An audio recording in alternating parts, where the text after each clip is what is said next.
अस्सलाम वालेकुम स्टूडेंट मैं क्वेश्चन नंबर 8 आपके सामने करूंगा। In a figure A B A C parallel to E G, F T parallel to G C, A B C 46, D F E 52 and F C G 72 find. हमने ये तीन angle find करने हैं।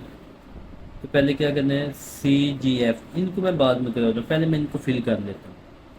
Fill कर लेते हैं तो देखें आप लोग सबसे पहले देखिए ये दो पैरेलल लाइन है, एक ये वाली जिसके ऊपर मैं टिक लगाता हूँ, ये लाइन और ये लाइन है पैरेलल, और इनके ऊपर ये आ रहा है ट्रांसवर्सल, ये वाला जो देखिए ये वाला एंगल और ये वाला एंगल आपस में क्या हो जाएंगे, ये दोनों एंगल आपस में क्या हो जाएंगे, अल्टरनेटिंग एंगल हो जाएंगे। सही है। तो नंबर 1 पे हमने ये निकाल लिया। उसके बाद हम देखें, मैं अगर ये पैरेलल लाइन दो वाली, क्योंकि ये भी तो पैरेलल है, इसके ऊपर मैं स्टार बना देता हूँ, एक ये वाली और एक ये वाली, ये दो मैंने ले ली हैं पैरेलल लाइन। और सॉरी देखो, इन दो पैरेलल लाइन की वजह से ना ये लाइन और ये लाइन जब पैरेलल होगी तो ये इसके ऊपर आ जाएगा ट्रांसवर्सल, इसलिए ये दोनों एंगल आपस में जो है ना वो अल्टरनेटिंग हो जाएंगे।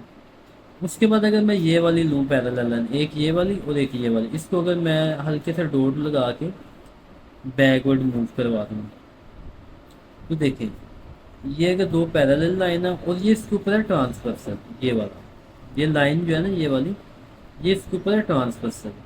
देखिए ये पैरेलल लाइन के ऊपर और यहाँ पे भी पैरेलल लाइन के ऊपर, यहाँ पे जो एंगल बनेगा ना वो बनेगा 52। तो अब मैंने ये वाला एंगल फाइंड करना है। ये वाला एंगल कैसे फाइंड होता है, जो देखो ये एक ट्राइंगल नहीं बन गई, तो यहाँ पे मैं लिख लूँगा 72 प्लस 52 कितना हो जाएगा, 4 और 7 तो 5 12। तो मैंने 180 में से इसको सब्ट्रैक्ट करना है, तो मैं यहाँ पे लिखता हूँ 180 माइनस 124, तो मेरे पास आ जाएगा ये 56 आ जाएगा। देखिए इसको मैंने क्यों करना है, क्योंकि ये मेरे पास एक ट्राइंगल बन रही है, तो ट्राइंगल का सम किसके इक्वल होता है 180 के, तो मैंने इन दोनों को प्लस किया और मेरे पास ये वाला एंगल कितना आ गया 56। तो मैं आपके सामने कैलकुलेटर पे कर देता हूँ, 72 प्लस 52 ये आ गया मेरे पास 124। तो मैंने 180 में से 124 जब सब्ट्रैक्ट करूँगा तो मेरे पास आंसर कितना आ गया 56। इसका मतलब ये है कि ये वाला एंगल जो है मेरे पास ये कितना बन रहा है, मेरे पास ये 56 बन रहा है। तो देखो अगर ये मेरे पास एक ये वाली लाइन और एक ये वाली लाइन, ये मेरे पास है पैरेलल लाइन और ये इसके ऊपर है ट्रांसवर्सल, तो ये वाला एंगल और ये वाला एंगल क्या होंगे आपस में, ये भी आपस में अल्टरनेटिंग होंगे। तो उसके बाद आप लोग देखें कि यहाँ तक तो मेरा क्लियर हो गया।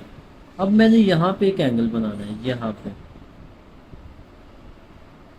यहाँ पे एंगल बनाना है। देखिए ये एक स्ट्रेट लाइन है, ये वाला स्ट्रेट लाइन पे एंगल कितना बन रहा है 46 बन रहा है। तो मैं यहाँ पे लिखता हूँ 46 प्लस एंगल बी किसके इक्वल होता है 180 के, तो एंगल बी यहाँ पे आ जाएगा और 180 माइनस 46, तो यहाँ पे क्या एंगल आ जाएगा, इनको मैं सब्ट्रैक्ट कर लेता हूँ, 180 माइनस 46, तो इसका आंसर आ जाएगा 134। तो इसका मतलब है कि ये वाला एंगल मेरे पास कितना बन जाएगा 134। अभी मैं जल्दी से देख लेता हूँ कि जो जो मेरे पास वैल्यू आ गई मैं वो लिख लेता हूँ। यहाँ पे क्या लिखे, सी जी एफ, मतलब कि जिसके ऊपर एरो होता है ना उस पर ऊपर हमने एंगल चेक करना होता है। तो देखिए जी के ऊपर एंगल कितना आ गया 52, तो इसका आंसर आप क्या लोग क्या लिख सकते हैं 52। और ये कैसे आया था, क्रॉसपोंडिंग की वजह, तो यहाँ पे लिखेंगे क्रॉसपोंडिंग एंगल लिखेंगे। सही है, ये आप ऐसे लिख लेंगे। उसके बाद मैंने देखा बी सी एफ, देखिए बी और सी एफ, मतलब सी के ऊपर एंगल कौन सा है 56 आ गया, सी के ऊपर मेरा एंगल आ गया 56। तो यहाँ पे लिखूंगा 50, अच्छा यहाँ पे मैंने पूरा नहीं लिखा है 52 और यहाँ पे लिखूंगा 56। ये 56 कैसे आया? ये वाला एंगल और ये वाला एंगल आपस में क्या थे? क्रॉसपोंडिंग थे। तो यहाँ पे मैं लिख देता हूँ क्रॉसपोंडिंग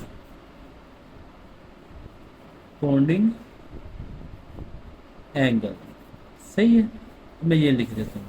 उसके बाद मेरा जो एंगल रहेगा रिफ्लेक्स एंगल। रिफ्लेक्स एंगल हमेशा ये बाहर वाला एंगल होता है, ये वाला। इस एंगल को कहते हैं रिफ्लेक्स एंगल। तो ये मैंने निकालना है। रिफ्लेक्स एंगल कैसे? देखिए B D F. B D F मतलब जो डी पे एंगल बन रहा है वो मैंने निकालना है। रिफ्लेक्स का मतलब बाहर वाला एंगल।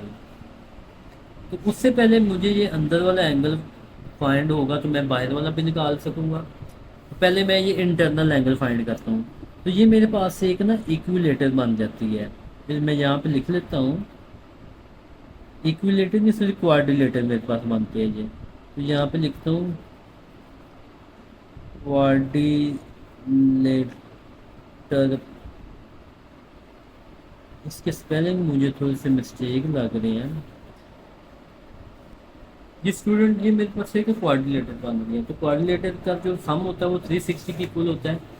तो मैं इनके इंटरनल एंगल जितने भी है ना 56, 134, एंगल डी, 72, इन सारों को ऐड कर लेता हूँ। तो मैं यहाँ पे लिखता हूँ 134 plus angle D plus 72 plus 56, ये सारा किसके इक्वल आ जाएगा? 360 के इक्वल आ जाएगा। इस तमाम वैल्यू को मैं प्लस कर देता हूँ। 134 प्लस 72 प्लस 56, तो ये मेरे पास कितना आ जाता है? अच्छा ये गलत आ गया। 134 प्लस 72 प्लस 56, तो ये मेरे पास होता है 226। तो देखो एंगल डी यहाँ पे सेम, और 360 माइनस 262। तो मैं 262 उधर आके माइनस हो जाएगा। तो यहाँ पे लिखूंगा 360 माइनस 262। तो मेरे पास आंसर कितना आ जाएगा? 98। तो मेरे पास से डी का एंगल कितना आ गया? 98 आ गया। देखिए ये वाला एंगल मेरे पास कितना आ गया? 98। तो अब मैंने ये वाला एंगल बताना है। ये एंगल आप लोग कैसे बताएंगे? देखिए ये टोटल एक मेरे पास होता है सर्कल। ठीक है, आपको पता है कि ये मेरे पास एक है सर्कल। तो सर्कल किसके इक्वल होता है? सर्कल इक्वल होता है 360 के। तो 360 जो आप लोग 98 सब्ट्रैक्ट कर दें तो आपके पास एंगल आ जाएगा 262। तो ये जो है ना ये डी का एंगल हो जाएगा। ये आप लिख दूंगा 262, और डी का एंगल आपके पास क्या आ गया? 262। ये आपके पास इसका आंसर आ गया। जी स्टूडेंट, अभी ये मैंने ना रफ वर्क के लिए किया है, आप लोग भी रफ वर्क के लिए कर लीजिएगा। और ये आपका नीट वर्क है। ओके स्टूडेंट, मैं अभी आपको नेक्स्ट क्वेश्चन करवाता हूँ। जी स्टूडेंट, तो क्वेश्चन नंबर 9 है मेरे पास। तो क्वेश्चन नंबर 9 में यहाँ पे क्या लिखा है? In the figure A B D E is a straight line and B E parallel to E F. Find the value of X and Y. X की वैल्यू और वाई की वैल्यू मैंने फाइंड करनी है। तो वो देखें ये वाली लाइन और ये लाइन आपस में क्या है? पैरेलल है। फिर देखिए ये पैरेलल लाइन के ऊपर एंगल बन रहा है और ये भी पैरेलल लाइन के ऊपर एंगल बन रहा है। तो ये दोनों एंगल आपस में क्या हो जाएंगे? ये क्रॉसपोंडिंग एंगल नहीं बन गए। तो आप लोग एक्स की वैल्यू क्या लिखेंगे? 147। रीजन क्या लिखेंगे? क्रॉसपोंडिंग एंगल्स, ये लिखेंगे आप लोग, क्योंकि ये एंगल और ये एंगल क्रॉसपोंडिंग एंगल है। उसके बाद अगर मैं चेक करूं, देखिए अगर तो ये मैं आपको कहता हूँ कि ये मेरे पास एक है स्ट्रेट लाइन, ये वाली, और स्ट्रेट लाइन के ऊपर एंगल कितना बन रहा है? 147। तो मैंने ये स्ट्रेट लाइन के ऊपर क्या एंगल सोचा है कि 147 बन रहा है। तो स्ट्रेट लाइन होती है 180 डिग्री की इक्वल। इसमें से मैं 147 अगर सब्ट्रैक्ट करता हूँ तो मेरे पास आंसर क्या आ जाता है? 180 माइनस 147, तो मेरे पास आंसर क्या आ जाता है? 33 आ जाता है। तो ये एंगल फिर मेरे पास कितना बन गया? 33 बन गया।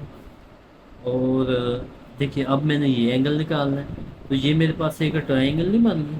ट्रायंगल किसकी इक्वल होती है? वो 180 की इक्वल होती है। तो मैं यहाँ पे एंगल को प्लस करता हूँ 32 प्लस 33, इसको एंगल डी का नाम देते हैं, प्लस एंगल डी किसकी इक्वल आ जाएगी 180 डिग्री के। तो इनको प्लस कर लेते हैं, यहाँ पे मैं लिखता हूँ 32, ये हो जाएगा और ये मेरे पास हो जाएगा 65, और यहाँ पे प्लस आ जाएगा एंगल डी और यहाँ पे हो जाएगा 180, और 65 उधर जाके क्या हो जाएगा हमारे पास सब्ट्रैक्ट हो जाएगा। तो 180 माइनस 65, तो एंगल डी मेरे पास कितना आ जाएगा 115। मैं फिर भी कैलकुलेटर से चेक कर लेता हूँ कहीं पे कोई गलती ना हो जाए। चलें जी, 115 आ जाता है मेरे पास। इसका मतलब ये है कि ये एंगल यहाँ से लेके यहाँ तक जो एंगल आ गया वो मेरे पास क्या आ गया 115। तो अब स्टूडेंट मैंने निकालना है 5 ये एंगल निकाल, सॉरी यहाँ पे जो डी एंगल लिखा है ना ये वाला, अब ये जो डी एंगल है ये वाला, ये इसके ऊपर मैं ये एंगल मैंने निकालना है। तो इसको मैं कैसे निकालूंगा, तो हमने यहाँ पे एक चीज़ सीखी है कि देखिए जी, ये थी मेरे पास स्ट्रेट लाइन है ये वाली, तो यहाँ कह सकते हैं कि मेरे पास ये एक सर्कल है, सही है। इस सर्कल में क्या लिखा है यहाँ पे एंगल बन रहा है 115, और यहाँ पे एंगल जो है ना वो बन रहा है इस स्ट्रेट लाइन की वजह से। यहाँ पे मैं एंगल लूँगा 180, इसको मैं 5 के इक्वल रखूँगा। तो देखिए फॉर एग्जांपल मैं लेता हूँ, ये मैं एक लेता हूँ स्ट्रेट लाइन, इस स्ट्रेट लाइन के ऊपर एंगल कौन कौन सा बन रहा है 115 और एंगल डी। एंगल डी का मतलब है, इसको मैं ऐसे लिख लेता हूँ, अगर मैं स्ट्रेट लाइन लेता हूँ तो इसको मैं ऐसे लिख लेता हूँ 115 प्लस 180, और ये इक्वल हो जाएगा 5 के। अच्छा, जब मैंने ये वाला एंगल निकालना है ना, तो मैंने 115 को और इस स्ट्रेट लाइन की वजह से समझ लें कि यहाँ से लेके यहाँ तक एंगल जो है ना वो 180 है, इसकी इक्वल रखना है 5 के। तो इन दोनों को प्लस कर लें, प्लस हो जाएगा 180, तो ये मेरे पास आंसर आ जाएगा 295, और 5 यहाँ पे और 5 इधर आके क्या हो जाएगा डिवाइड, तो मैं चेक कर लेता हूँ, डिवाइडेड बाय 5, तो मेरे पास आंसर कितना आ जाएगा 95। तो y की वैल्यू मेरे पास कितनी आ जाएगी 95, तो ये इसका आंसर होगा मेरे पास। तो स्टूडेंट जो नेक्स्ट 2 क्वेश्चन रह गए या 3 रह गए, मैं कोशिश करूँगा कि वो आप लोगों को नेक्स्ट वीडियो में समझा दूँ। ओके बेटे, अल्लाह हाफिज़।